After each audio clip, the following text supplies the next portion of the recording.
50 साल पहले 1975 अभिनव कला महाविद्यालय पुणे।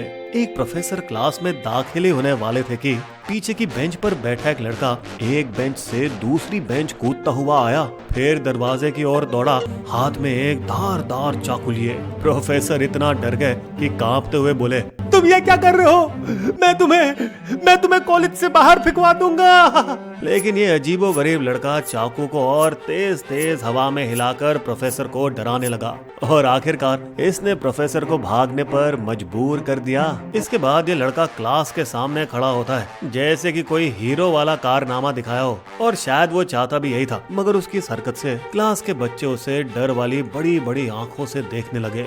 दोस्तों बता दें, इस लड़के का नाम था राजेंद्र जक्कल। ये कमर्शियल आर्ट्स का स्टूडेंट था, लेकिन उसका दिमाग आर्ट्स की तरफ कम, शरारतों की तरफ ज्यादा रहता था। अरे चिल्ला यार, तू तो जानता ही है अपने को इन सारी हरकतों में किक मिलती है। मगर जल्दी ही उसकी इन हरकतों से कॉलेज के प्रिंसिपल परेशान हो गए और लाजमी तौर पर उसे कॉलेज से निकाल दिया गया। निकाले जाने के बाद भी जक्कल ने 4 पढ़ाकू लड़कों को चालाकी से अपना चमचा बना लिया। बॉस, आपसे ना हमको मोटिवेशन मिलता है। हाँ बॉस, हमें आपके अंडर रहने का है। तो ठीक है लड़का, आज कुछ तूफानी करते हैं। इसके बाद ये गैंग शहर की सबसे स्टाइलिश और महंगी बाइकें चुराने लगा, जैसे कि रॉयल एनफील्ड और राजदूत। तेज रफ्तार में ये एक दूसरे के साथ रेस लगाते। जक्कल शाना तो पुलिस के सामने से भी अपनी बाइक धूम की स्पीड से निकालता था। साले मेरे को रोकेगा और तेरे कानून की ऐसी की तैसी।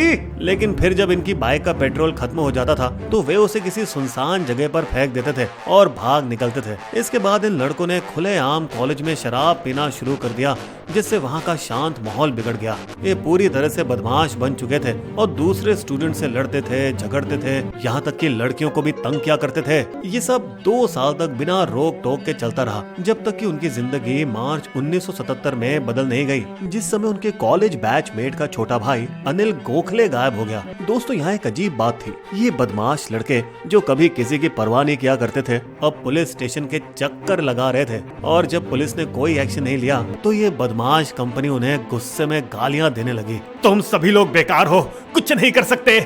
लेकिन अभी तो आता है कहानी में असली ट्विस्ट। अब कुछ दिनों के बाद जब पुलिस ने इन्हीं लड़कों को गिरफ्तार कर लिया और इन पर सीरियल मर्डर केस बुक कर दिया, तब इनका वक्त बदल गया, हालात बदल गए, जिंदगी बदल गई। और इसके ऊपर का भी एक जबरदस्त सवाल तो ये है कि कहीं पुलिस ने इन बदमाशों को बलि का बकरा तो नहीं बनाया था। इन सारी बातों पर गौर फरमाएंगे, लेकिन पहले बिस्बो हिंदी को थोड़ा सा सब्सक्राइब कर लें, बेल आइकन दबाएं और हमारे सभी वीडियो का हमेशा मजा लेते रहें। चलिए अब चलते हैं मिसिंग कांड से 3 महीने पहले, 31 दिसंबर 1976। अब अगर आप में से कोई इतना पुराना है तो आपको याद होगा कि उस समय पूरा भारत देश इमरजेंसी के बुरे दौर से गुजर रहा था, जो कि जब के प्रधानमंत्री इंदिरा गांधी ने लगाई थी। पुणे शहर की सड़कें सुनसान पड़ी थी, सिनेमा हॉल खाली थे, दुकानें बंद थी और बाहर दिखने वाली एकमात्र हलचल थी पुलिस की पेट्रोलिंग। और दोस्तों, वो रात भी थी खौफनाक दशमी की, क्योंकि इससे पिछली 2 दशमी रातों में शहर में खूनी सीरियल हत्याएं हो चुकी थी। सबसे पहले हुई 1 दिसंबर 1976 को,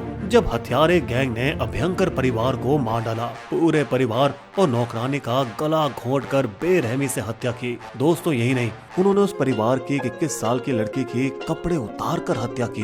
दूसरी हत्या उससे 1 महीने पहले 31 अक्टूबर 1976 को हुई, जब जोशी परिवार की उन्होंने गला घोंटकर हत्या की, और सेम उनके बेटे के भी कपड़े उतार कर गला घोटा गया। इसके बाद कोई भी अगला शिकार हो सकता था, क्योंकि पुलिस के पास हत्यारे के बारे में कोई सुराग नहीं था। वो हत्यारे बहुत तेज थे और क्राइम सीन पर डीएनए सैंपलिंग के लिए फिंगरप्रिंट्स, बाल या और कोई भी निशानी नहीं छोड़ते थे। हम अगर एक चीज कॉमन थी इन दोनों हत्याओं में, जो था नीली नायलॉन की रस्सी का इस्तेमाल करना, हर शिकार के लिए एक जैसी गांठ बांधना और किसी एक व्यक्ति को मारने से पहले उसके कपड़े उतारना। लेकिन दोस्तों बता दें, सेक्सुअल असॉल्ट का वहाँ कोई निशान नहीं मिलता था। फिर वे घर के सभी कीमती सामान लूट लेते थे और आखिर में क्राइम सीन पर एक अजीब सी खुशबू वाला परफ्यूम छिड़क देते थे, जिससे पुलिस के ट्रेन किए हुए स्निफर कुत्तों की नाक भी उनकी गंध पहचान तक नहीं पाती थी। हालांकि उस साल न्यू ईयर ईव पर कोई अपराध नहीं हुआ, जब तक कि 3 महीने बाद मार्च 1977 में अनिल गोखले के गायब होने की खबर नहीं आई। दोस्तों वही अनिल गोखले जो उन बदमाश लोंडो के कॉलेज का बैचमेट का छोटा भाई था और जिसके लिए वो पुलिस से लड़ने के लिए भी तैयार हो गए थे। फिर मामले में ट्विस्ट आया जब 7 दिन के भीतर यिरवदा एरिया के पास मुला मुथा नदी में एक लाश मिली। उस लाश के हाथ और पैर नीले नायलॉन रस्सी से बंधे हुए थे और उस पर कोई और नहीं बल्कि अनिल गोखले का आईडी कार्ड था। कहानी अब तक। तो दोस्तों जैसा कि आप देख सकते हैं ये तीसरा मर्डर था, मगर इस बार एक ही इंसान की लाश मिली थी कपड़ों में और नदी के किनारे, जबकि पिछले 3 महीनों में हुए पहले 2 मर्डर पूरे परिवारों के हुए थे और वे अपने अपने घरों के अंदर मारे गए थे, मगर ये वाला मर्डर अलग था। खैर सीरियल मर्डर्स और अनिल के मर्डर के बीच जो नीली नायलॉन रस्सी का लिंक था उसे देखकर एसीपी मधुसूदन ने खुद इस इन्वेस्टिगेशन का जिम्मा लिया और जल्दी ही उनकी टीम ने नदी के पास एक भिखारी को एक पोटेंशियल गवाह के तौर पर पकड़ लिया। लेकिन उससे पूछताछ बेकार थी क्योंकि वह आदमी इतना नशे में था कि उसके आसपास क्या हो रहा था उसे कोई सुध ही नहीं थी। मगर अब जब लाश मिलने के बाद जब उस राउडी बाइक चोर का बॉस जक्कल फिर से पुलिस स्टेशन आया पुलिस पर बरसने के लिए, तुम लोग अभी तक किलर को ढूंढ नहीं पाए। तभी उस भिखारी के दिमाग का सारा नशा अपना कमाल दिखाने लगा और उसे अचानक याद आया कि उसने 1 साल पहले मार्च 1976 में इसी चिल्लाते हुए जक्कल को बड़ा लोहे का ड्रम फेंकते हुए देखा था। हालांकि वो जगह अलग थी, सारस बाग की झील के पास, जो कि मुला मुथा नदी से 7 से 8 किलोमीटर दूर थी, जहां से अनिल की लाश मिली। और उस भिखारी ने पुलिस को ये सारी बात बता दी। लेकिन सर हम किसी शराबी पर ऐसे कैसे विश्वास कर लें? फिर भी पुलिस ने उसकी बात ध्यानपूर्वक सुनी। सही है, और देखना वो जक्कल आकर आड़ा करेगा, लेकिन उसको कुछ बताने का नहीं। अब जब इस तरफ अनिल के पिता ने पुलिस को बताया कि उन्हें जक्कल पर शक है, तब पुलिस की आंखें पूरी तरह से खुली। साहब आखिरी बार मैंने अनिल को राजेंद्र जक्कल की ही बाइक पर जाते देखा था। इस सब के बाद अब पुलिस काम पर लग गई और सरस बाग के पेशवे पार्क लेक में उन्होंने सर्च ऑपरेशन शुरू कर दिया। और जैसा कि उस शराबी भिखारी ने बताया था, उन्हें एक ड्रम के अंदर लाश पड़ी मिली और पुलिस के लिए लाश और शॉकिंग वाली थी क्योंकि वो लाश प्रकाश हेगड़े की थी। और अब इस तीसरे क्लू से जक्कल की तरफ सारी उंगलियां चली गईं। अब जब सारे तार जुड़ते गए तो एसीपी का शक अब इन 5 बदमाश लॉन्डो पर और गहरा गया, जिनसे अलग अलग पूछताछ की गई कि गैंग ने पिछले 1 हफ्ते में क्या क्या किया था। और अब क्योंकि सबने अलग अलग जवाब दिए तो पुलिस समझ गई कि दाल में कुछ तो काला है। अब पुलिस ने उनके कॉलेज के लोगों से बात करना शुरू की और उन्हें एक लड़का मिला जिसने गैंग के बारे में सब कुछ उगल दिया। हाँ सर, बड़ा ही खतरनाक गैंग था उनका, अपने क्राइम की डींगे मारते रहते थे दिन भर कॉलेज में। फिर किसी तरह पुलिस ने जक्कल के 4 चमचों में से एक सुहास चंदक का मुंह खुलवा ही लिया, जो फिर केस में अप्रूवर बना। उसने बताया कि 1976 की शुरुआत के आसपास जब उनके टीचर्स उन्हें जक्कल के साथ घूमने से रोकने की कोशिश कर रहे थे। बेटा आप सभी क्यों उस लड़के की वजह से अपना करियर बर्बाद कर रहे हो? तब जक्कल ने अपने इन 4 भक्तों को खोने से बचाने के लिए उन्हें मोटिवेट किया। भाइयों अपने को अपना फ्यूचर दिख रहा है, हमारे पास पैसा होगा, नाम होगा और दुनिया के मुंह पे थूकेंगे। इसके बाद जब वे अपने कॉलेज के पास के होटल विश्व में हैंग आउट करने बैठे, तब इन बावले लॉन्डो ने जल्दी जल्दी अमीर बनने के शॉर्टकट सोचना शुरू किए। और उसी होटल के अमीर मालिक के नाक के नीचे जक्कल को एक धाकड़ आइडिया आया और फिर उसने ये अपने भक्तों से शेयर किया। सुनो भाई लोगों, क्यों ना हम इस अमीर मालिक के बेटे को किडनैप कर लें, अच्छा पैसा मिलेगा। और फिर 15 जनवरी 1976 को उन्होंने वाकई ये किडनैपिंग कर डाली। लेकिन आखिरकार वो सब तो थे नौसिखिए और डरपोक भी, क्योंकि जब पैसे मांगने की बात आई तो जक्कल घबरा गया। भाई लोगों अगर पुलिस ने अपने को पकड़ लिया तो।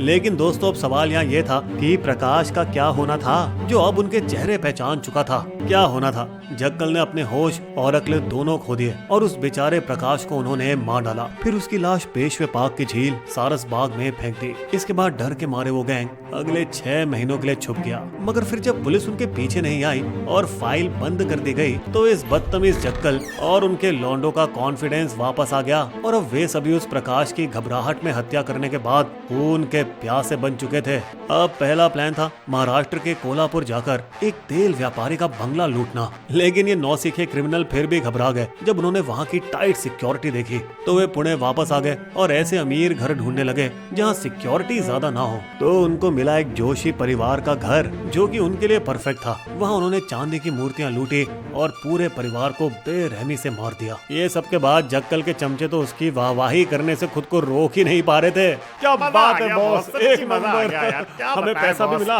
और कोई हमें पकड़ भी नहीं पाया। इसके बाद उन्होंने अभ्यंकर बंगले पर हमला किया और एक और बार खूनी हत्याएं की, साथ ही ज्वेलरी, कीमती सामान और 30,000 कैश लूट लिए, जो कि 70 के दशक में एक बहुत बड़ी रकम थी। चलिए दोस्तों, बताते हैं अब उनकी कपड़े उतारने वाली थ्योरी के पीछे का राज। तो वो अपने आखिरी शिकार के कपड़े यौन शोषण के लिए नहीं उतारते थे, बल्कि वो उनकी एक सोची समझी चाल होती थी, जहाँ शिकार शर्म के मारे कहीं भागे नहीं, बल्कि उसे मजबूरन इन हथियारों को पैसे और गहने की जगह का रास्ता दिखाना पड़े। अब मार्च 1977 में असल में वो बस अनिल गोखले के घर में चोरी करना चाहते थे, लेकिन चोरी के वक्त अनिल ने इन्हें पकड़ लिया और मार पीट में अनिल की जान चली गई। फिर दोस्तों, जैसा अक्सर अपराधियों के साथ होता है, उन्होंने भी एक छोटी सी गलती कर दी थी, एक सबूत पीछे छोड़ दिया। अनिल की बॉडी पर उसका आईडी कार्ड, जो कि पुलिस का पहला सुराग बन गया, और उनका वो ओवर कॉन्फिडेंस वाला नाटक, जैसे कि वो जवान बागी हैं जो लोगों की परवाह करते हैं और बार बार पुलिस स्टेशन जाकर उनसे बहस करते हैं, वो आखिरकार उनकी बर्बादी का कारण बन गया। उनका ट्रायल 1978 में शुरू हुआ और कोर्ट ने उन्हें उसी साल सितंबर में मौत की सजा सुना दी। दोस्तों बता दें, फिर भी ये अजीब लोग जब कोर्ट से बाहर निकल रहे थे, तब वे क्राउड की तरफ सुपरस्टार की तरह हाथ हिला रहे थे, जैसे उन्हें मौत का कोई डर ही ना हो। उनकी मौत की सजा के खिलाफ अपील की गई, मगर कोर्ट ने सारी अपीलें खारिज कर दी और आखिरकार उन कातिलों को 25 अक्टूबर 1983 को येरवड़ा सेंट्रल जेल में फांसी दी गई। दोस्तों वैसे बता दें, ये आखिरी बार था भारत में 4 लोगों को एक साथ फांसी दिया जाना, 2020 के निर्भया केस के पहले। बिस्बो की शायरी, पहले रौब दिखाने को करते थे अपराध, धीरे धीरे हत्याओं में फिर लगे डालने हाथ, समझ रही थी खुद को हीरो जक्कल की जो गैंग, घड़ा पाप का जब भरा हो गए सारे हैंग। हमारे वीडियो कंटेंट के सोर्सेस आपको डिस्क्रिप्शन में मिल जाएंगे।